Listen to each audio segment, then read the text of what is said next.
Chapter 220. Proses takdir 3. Tubuhku dikirim terbang hanya dengan pukulan. Itu bukan dengan bantuan kekuatan sihir atau bahkan pekerjaan sihir tetapi demonstrasi kekuatan murni. Itu sebabnya saya tidak bisa mengerti. Itu bahkan kurang meyakinkan daripada rasa sakit yang menyapu seluruh tubuh saya sekarang. Bagaimana?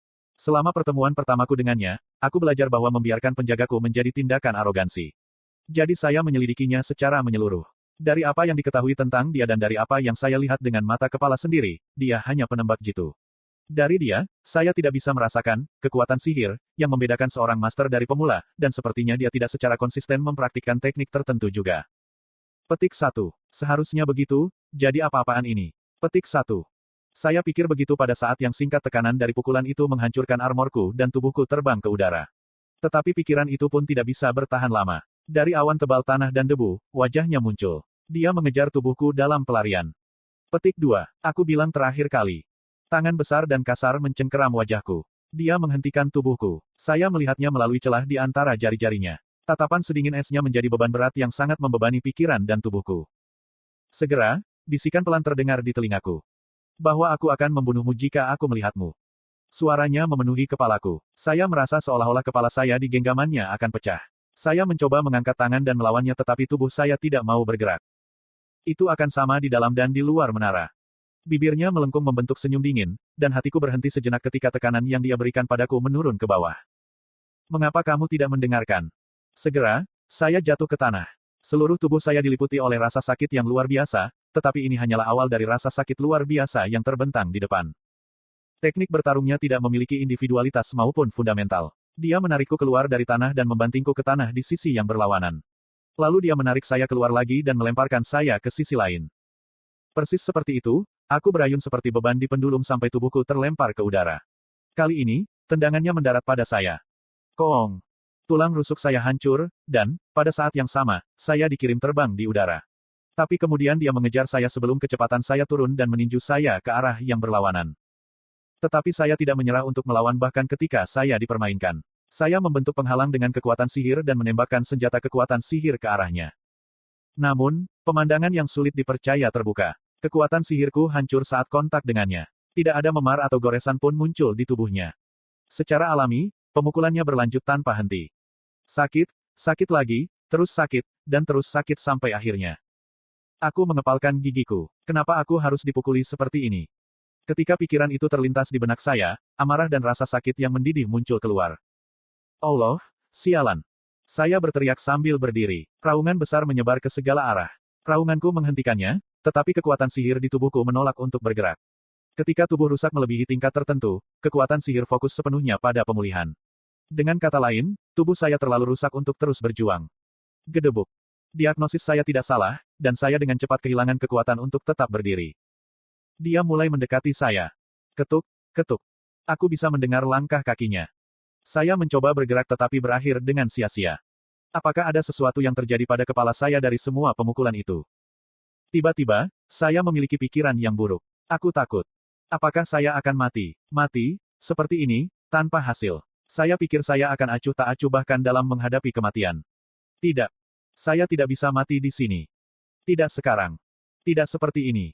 Saya memiliki keinginan untuk dipenuhi. Saya memiliki rumah, negara saya, orang tua saya dan bawahan saya yang setia. Saya. Sebelum saya bisa menyelesaikan pikiran saya, kata-kata keluar dari mulut saya secara naluriah. Petik 2. Luang. Aku. Tersedak air mata, suaraku bergetar.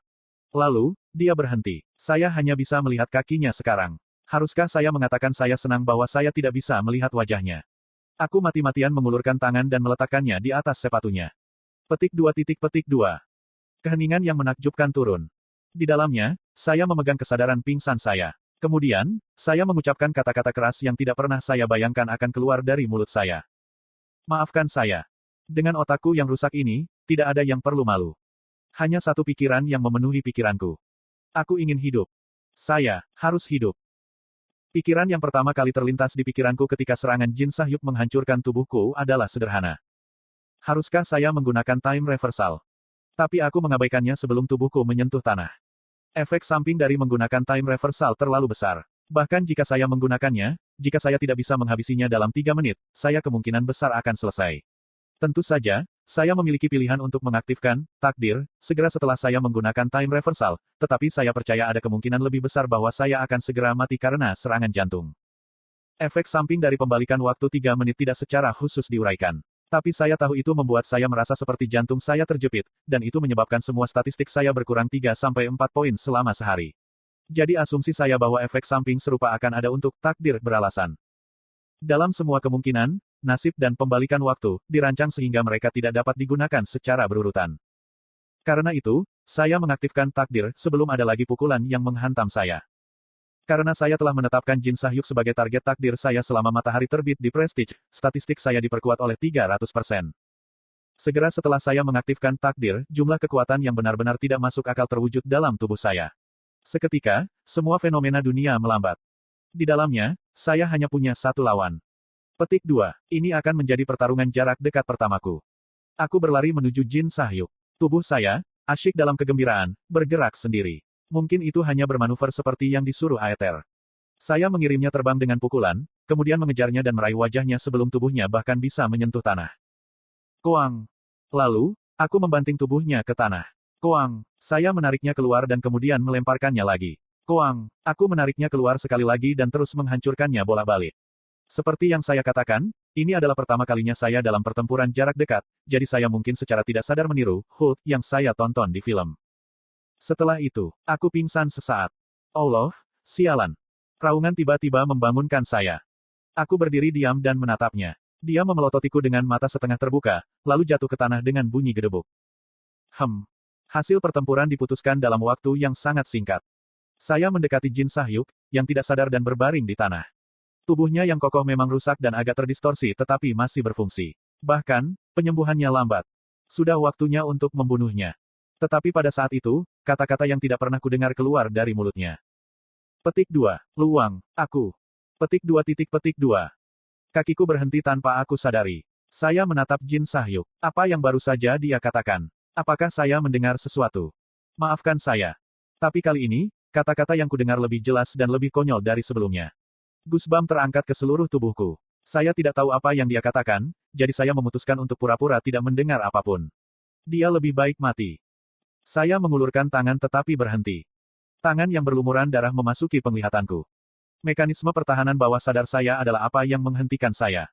Ada batas bahkan untuk pikiran yang mati rasa dan keuletan yang tinggi. Sampai sekarang, saya belum pernah membunuh siapapun tanpa alat.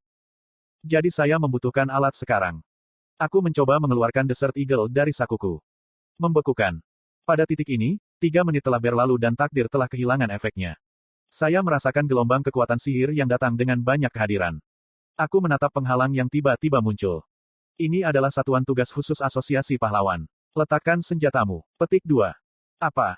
10 anggota elit dari Asosiasi Pahlawan memperkenalkan diri mereka sebagai anggota gugus tugas khusus.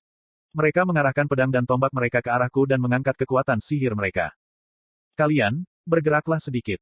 Tiba-tiba, seorang wanita berjalan melalui mereka dengan cara yang mengesankan. Yah, dia sebenarnya bukan mengesankan, tapi itu intinya. Itu adalah Aileen pendek. Sepertinya dia berpartisipasi dalam misi ini sebagai komandan. Dia membuat pintu masuk yang dramatis dan menatapku. Apa yang kamu lakukan di sini? Petik 2. Saya tidak bisa memaksa diri untuk menjawabnya. Tubuhku mulai menegang. Kemungkinan efek samping menggunakan takdir. Aileen menunjuk ke Jin Sahyuk. Dia bukan Jin. Mengapa kamu melawannya? Petik 2. Petik 2. Itu juga terlalu kuat, untuk menjadi pertengkaran di antara sepasang kekasih. Aileen bergumam ketika dia melihat darah berceceran di antara kami berdua. Tidak ada yang bisa saya lakukan sekarang. Tanpa sepatah kata pun, aku berbaring di tanah. Aileen sedikit mengernyit saat dia menatapku. Apa yang harus kita lakukan? Bawahan Aileen bertanya dengan hati-hati. Apa maksudmu, apa yang harus kita lakukan? Itu Fenrir. Sebuah guild mungkin mempekerjakannya. Mengenai gadis itu, yah, aku tidak tahu siapa dia, tapi mari kita tinggalkan mereka berdua dan rawat mereka. Petik 2. Aileen berkata sambil menunjuk ke arah yang berlawanan. Sama seperti Asosiasi Pahlawan, Jin juga meminta bala bantuan mereka. Itu Kim Oh-sung, kan? Seorang pria langsing menarik perhatian Aileen. Dia adalah Kim Oh-sung, seorang eksekutif hamba setan. Dia adalah Jin 3-4 kali lebih kuat dari Gunyuden yang hanya Jin terbawah. Ya, saya pikir kamu benar. Kalau begitu ayo pergi. Aileen melirikku dan berjalan menuju medan perang. Berputar kekuatan sihir seperti pisau melonjak dengan masing-masing langkahnya. Namun, kekuatan sihir yang luar biasa segera dikendalikan, dan Aileen berteriak. Dengarkan dengan baik, tanah akan terbalik. Petik 2. Pada saat yang sama, tanah tempat Jin berdiri di langit. Satu kalimat telah menyebabkan pembalikan bumi dan langit. Itu adalah bencana buatan manusia di mana seluruh lapisan bumi melayang jauh di atas langit. Kuak. Apa yang terjadi? Wah, tunggu. Sebagian besar Jin dibunuh oleh tanah longsor terbalik atau dihancurkan sampai mati oleh tekanan dari kekuatan sihir. Tidak masalah bagaimana mereka dibunuh, hasilnya sama saja. Apapun yang terjadi, mereka tidak memiliki peluang melawan Aileen. Wow. Saya ingin melihatnya bertarung lebih lama, tetapi saya tidak punya cukup waktu. Saya datang ke sini diam-diam, jadi mengapa ada begitu banyak tamu hari ini? Segera, suara lain menggelitik telingaku. Apakah kamu menyembunyikannya, atau kamu mempelajarinya dari menara? Petik 2. Aku mengalihkan pandanganku. Seekor kucing berbicara kepada saya. Hanya saja Sahyuk juga mempelajari keterampilan yang cukup bagus. Jadi saya tidak berpikir dia akan kalah. Petik 2. Menatap Jin Sahyuk di tanah, kucing itu tersenyum kecil. Sangat buruk. Saat itulah saya menyadari siapa dia. Hadiah itu, badan kekuatan sihir, memiliki semua jenis aplikasi. Ini pasti Bel. Saya mengatakan hanya satu hal kepadanya. Bawa dia. Kucing itu membelalakkan matanya. Sangat. Aku mengangguk lemah. Katakan padanya aku tersentuh oleh permohonannya yang tulus. Hari ini, saya melihat kemungkinan di Jin Sahyuk. Dalam kisah aslinya, Jin Sahyuk adalah karakter yang maha kuasa yang jauh dari kata kematian. Bahkan Kim Suho tidak bisa mengalahkannya, dan dia benar-benar mengalahkannya untuk setengah dari novel. Tapi bukan itu masalahnya sekarang. Tiba-tiba kucing itu berbicara lagi. Petik 2. Kamu mungkin akan menyesal nanti. Saya tidak menjawabnya dan malah mengangkat kepala sedikit untuk mengintip ke dalam situs penggalian. Pertarunganku telah berakhir, dan balas dendam Chae Nayun juga mencapai klimaksnya. Tanda hubung. Tolong ampuni aku. Tergeletak di tanah, Gunyuden memohon padanya. Tawa kecil keluar dari saya meskipun ini bukan waktunya untuk tertawa.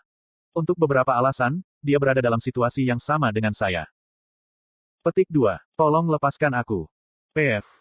Pria yang telah dipenuhi dengan kepercayaan diri sampai beberapa saat yang lalu sekarang berbaring di tanah memohon untuk hidupnya. Dengan senyum sinis, Chae Nayun mengangkat tanah liatnya. Kamu.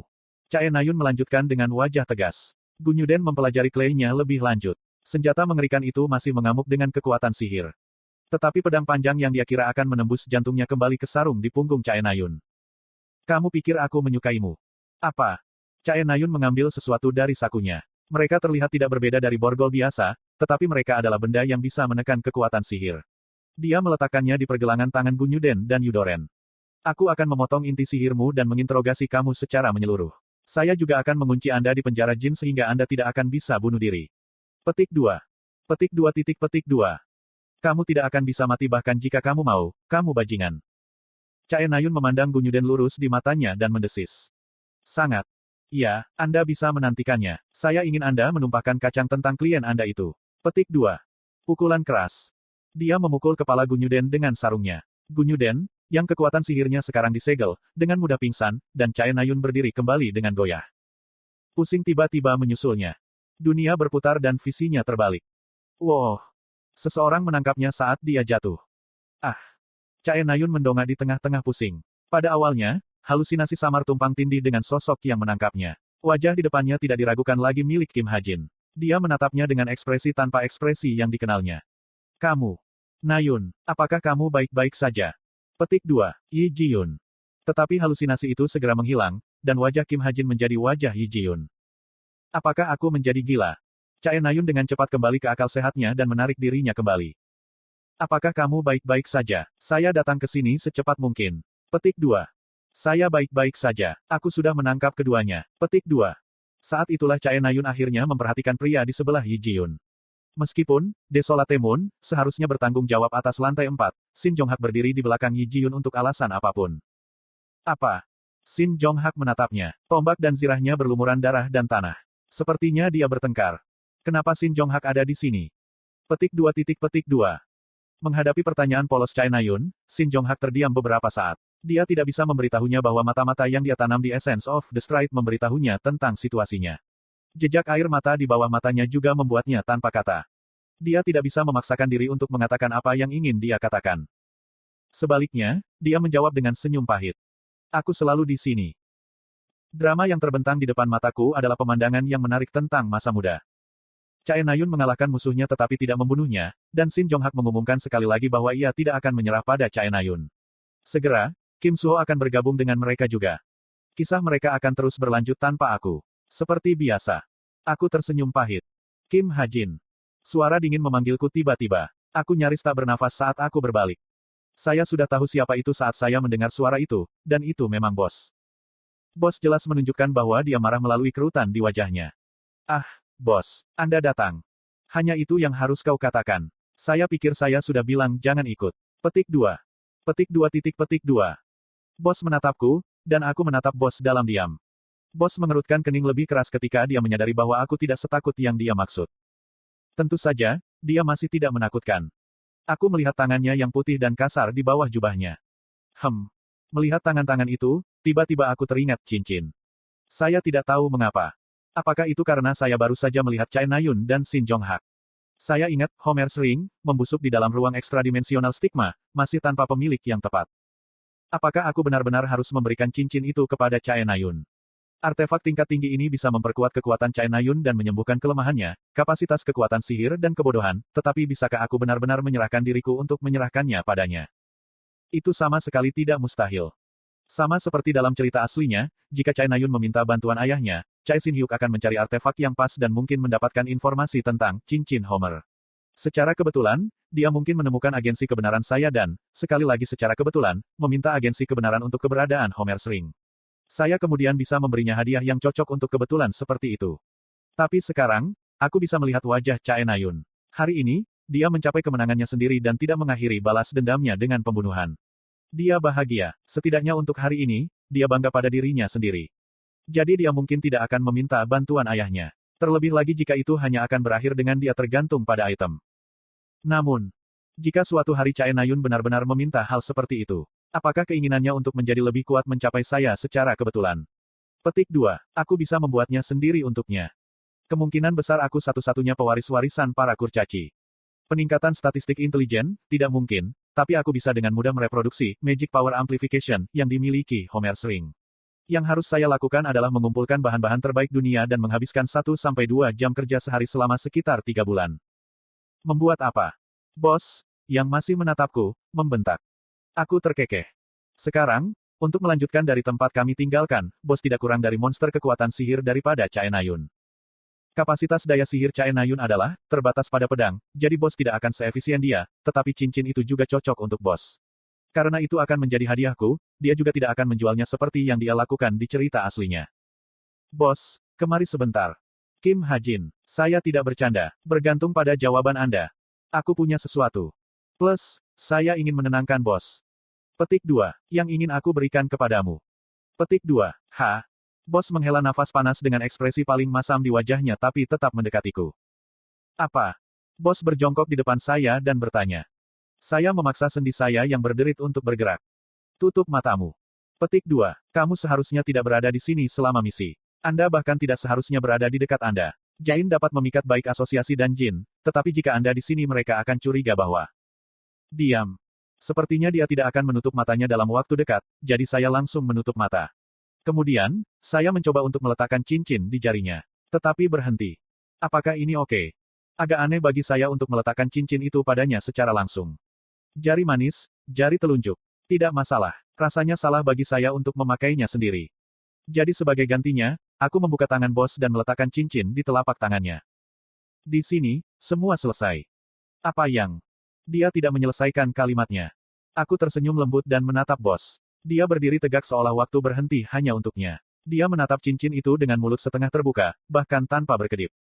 Petik 2. Dan, begitu saja, pemilik cincin berubah. Tentu saja, saya mungkin akan menyesali keputusan ini nanti. Tapi setidaknya untuk hari ini, bisa menyaksikan ekspresi wajah bos ketika dia melihat ke bawah pada cincin di telapak tangannya membuatnya sepadan. Bagaimana itu? Saya mengambilnya dalam perjalanan ke sini. Petik 2. Itu lebih dari cukup.